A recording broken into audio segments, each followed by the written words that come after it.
একটা ব্যাপারে কথা বলি। রিসেন্টলি খুব ভাইরাল হইছে পাথর বিক্রি করা এটা নিয়ে। আমি জিনিসটাতে দোষের কোনো কিছু দেখতেছি না। পাথর একটা প্রাকৃতিক জিনিস। পাথর যে শেষ হয়ে যাবে পৃথিবীতে এরকমও কোনো কিছু না। আবার বন্যা হবে, বন্যার সময় আবার পাথর এদিক থেকে ওদিক থেকে গড়ায় আসবে।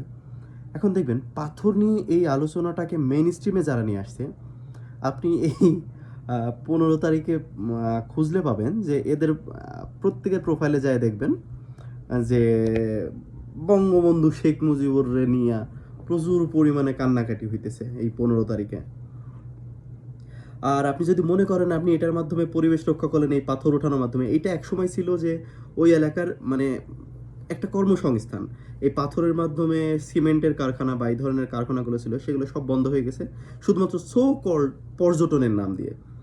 তো আপনি কোন জায়গায় ঘুরতে যাবেন বছরে ১ বার কি ২ বার, সেটার জন্য সেই এলাকার স্থানীয় মানুষদের আপনি খাবারের জন্য যে ইয়াটা, সেটা তো আপনি নষ্ট করতে পারেন না, বা তাদের রিজিক তো আপনি নষ্ট করতে পারেন না। প্রাকৃতিক জিনিস আছে, থাকবে। এখন আমাদের ওই এরিয়াটা হচ্ছে ঢালু, যার কারণে ইন্ডিয়া থেকে ওই পাথরগুলো চলে আসে। আমাদের এই পাশে যখন পাথর জমা হয় তখন ওই পাশ থেকে পাথর অতটা পরিমাণে চাপ হয়ে আসে না। এখন এখান থেকে পাথর ম্যাক্সিমাম টাইমই ইন্ডিয়ানরা উঠায়।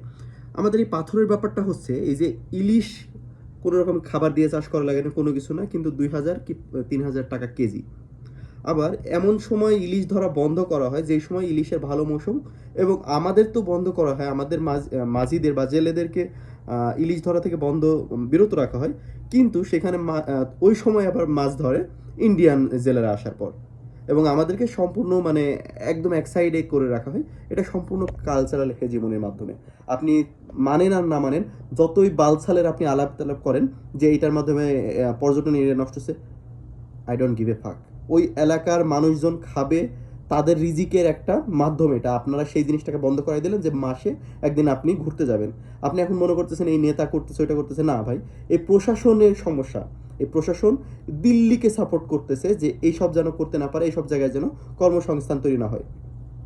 কিছুদিন আগে দেখবেন ওইখানে হচ্ছে বিএসএফ আসার পর, এরকম একটা জায়গা আছে আরও, সেখানে বিএসএফ আসার পর কয়েকজনকে ধরে নিয়ে যাওয়ার চেষ্টা করছিল, স্থানীয় লোকজন প্রতিবাদ করার পর সেখানে করছে। এখন ওইখানে যদি কোনো রকম মানুষ না থাকে, তাহলে সেইখানে এইসব বিএসএফ বা সীমান্তরক্ষী বাহিনী ইন্ডিয়ান সেগুলো সেখানে তাপালিং চালাবে।